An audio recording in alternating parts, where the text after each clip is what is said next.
Item ಯಾವುದೇ ಇರಲಿ try ಮಾಡಿ ಆಚಿ ಚಿಕನ್ ಮಸಾಲಾ. ಏನೇನ್ ಮಾಡಿದ್ಲು ಪೊಲೀಸರಿಂದ ಕೋರ್ಟ್ನಿಂದಲೇ ಪೊಲೀಸರ ಕಣ್ತಪ್ಪಿಸಿ ಮೆಜೆಸ್ಟಿಕ್ಗೆ ಹೋದ ಪ್ರಿಯಾಂಕಾ ಮೆಜೆಸ್ಟಿಕ್ ನಿಂದ ನೇರವಾಗಿ ಮೈಸೂರಿಗೆ ಹೋಗ್ತಾಳೆ. ಮೈಸೂರಿನಲ್ಲಿ ಒಂದಿನ ಇದ್ದು ಸ್ನೇಹಿತ ಚಿರಂತ್ಗೆ ಫೋನ್ ಮಾಡ್ತಾಳೆ. ನಾನು ಕಷ್ಟದಲ್ಲಿದ್ದೀನಿ, ಹುಷಾರಿಲ್ಲ, ನನ್ ರೆಸ್ಟ್ ಬೇಕು ಅಂತ ಹೇಳ್ತಾಳೆ. ಸತ್ಯ ಮುಚ್ಚಿಟ್ಟು ಚಿರಂತ್ಗೆ ಬೇರೆ ಕಥೆನೆ ಹೇಳ್ತಾಳೆ.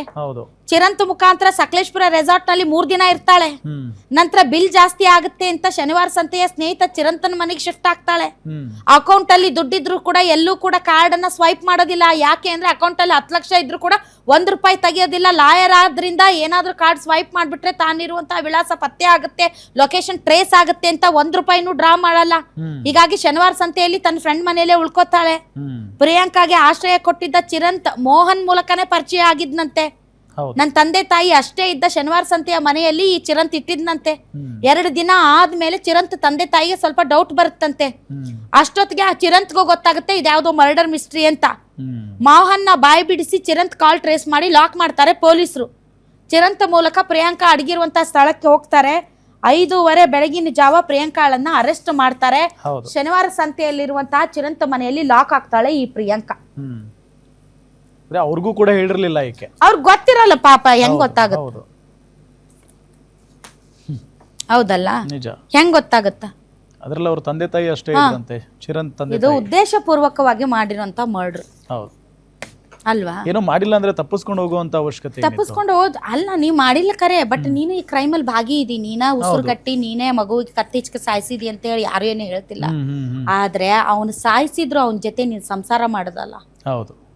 ಆ ಹೆಣನ ಇಟ್ಕೊಂಡು ಊರೆಲ್ಲ ಓಡಾಡದಿಯಲ್ಲ, ಮೆರೆದಾಡ್ದಿಯಲ್ಲ. ಅದು ಮಗಳದು, ಸ್ವಂತ ಮಗಳು, ಹೆತ್ತ ಮಗಳು. 9 ತಿಂಗಳು ಹೊಟ್ಟೆಯಾಗಿ ಇಟ್ಕೊಂಡು ದೇಹ ಸಿಳಿ ಮಗನ ಹೊರಗಡೆ ತರಿಸಿ 1 ವರ್ಷ 2 ವರ್ಷ ಹಾಲು ಕುಡಿಸಿ. ಇಂಥ ಕಟುಕರು ಇರ್ತಾರ. ಎಂತಪ್ಪ ತಾಯಿ, ನನ್ಗದೇ ಅನ್ನೋದು ತಾಯಿ. ಸಾಧ್ಯನೇ ಇಲ್ಲ.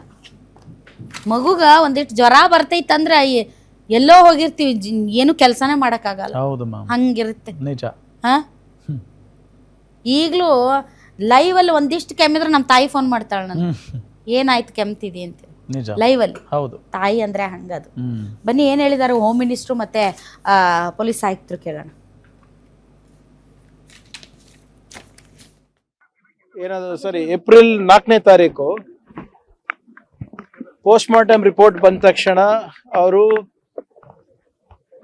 ಅನುಮಾನ ಸಾವು ಅಂತ ಡಿಕ್ಲೇರ್ ಮಾಡಿ ಅದನ್ನ ತನಿಖೆಗೆ ಒಳಪಡಿಸ್ಬೇಕಾಗಿತ್ತು. ಅದನ್ನ UDR ಮಾಡ್ಕೊಂಡು PSI ಅವರು ಅವ್ರ ಹಂತದಲ್ಲೇ ಇಟ್ಕೊಂಡಿದ್ದ. ಅದು ತಪ್ಪಿದೆ, ಕಾನೂನು ವಿರುದ್ಧವಾಗಿದೆ.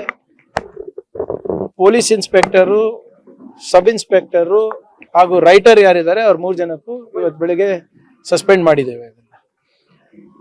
ನೀವು ಮಾಧ್ಯಮದಲ್ಲಿ ಪ್ರಕಟಣೆ ಮಾಡ್ದಂಗೆ ಸ್ವಲ್ಪ ಲೋಪ ಆಗಿದೆ ಇವ್ರ ಕಡೆಯಿಂದ. ಮತ್ತೆ ಯಾರು A1 ಇದ್ದಾರೆ, A2 ಇದ್ದಾರೆ, ಮೋಹನ್ ಅಂತ ಇರ್ಬೇಕು, ಮತ್ತೆ ಇನ್ನೊಬ್ರು ಪ್ರಿಯಾಂಕಾ ಅಂತ ಇರ್ಬೇಕು, ಅವರು ಕೂಡ ನಾವು ಅರೆಸ್ಟ್ ಮಾಡಿದ್ದೇವೆ.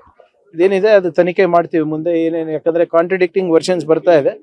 Investigation is in process. ಅದಾದ್ಮೇಲೆ ತಮ್ಗೆ ತಿಳಿಸ್ತೀವಿ. ಅದು ಯಾಕೆ ಹಾಗೆ ಮಾಡಿದ್ದಾರೆ ಗೊತ್ತಿಲ್ಲ. ಈಗ ಪೋಸ್ಟ್ ಮಾರ್ಟಮ್ ರಿಪೋರ್ಟ್ ಬಂದ್ಮೇಲೂ ಕೂಡ ಅವರು ಇಷ್ಟು ವಿಳಂಬ ಮಾಡೋದು ತಪ್ಪು.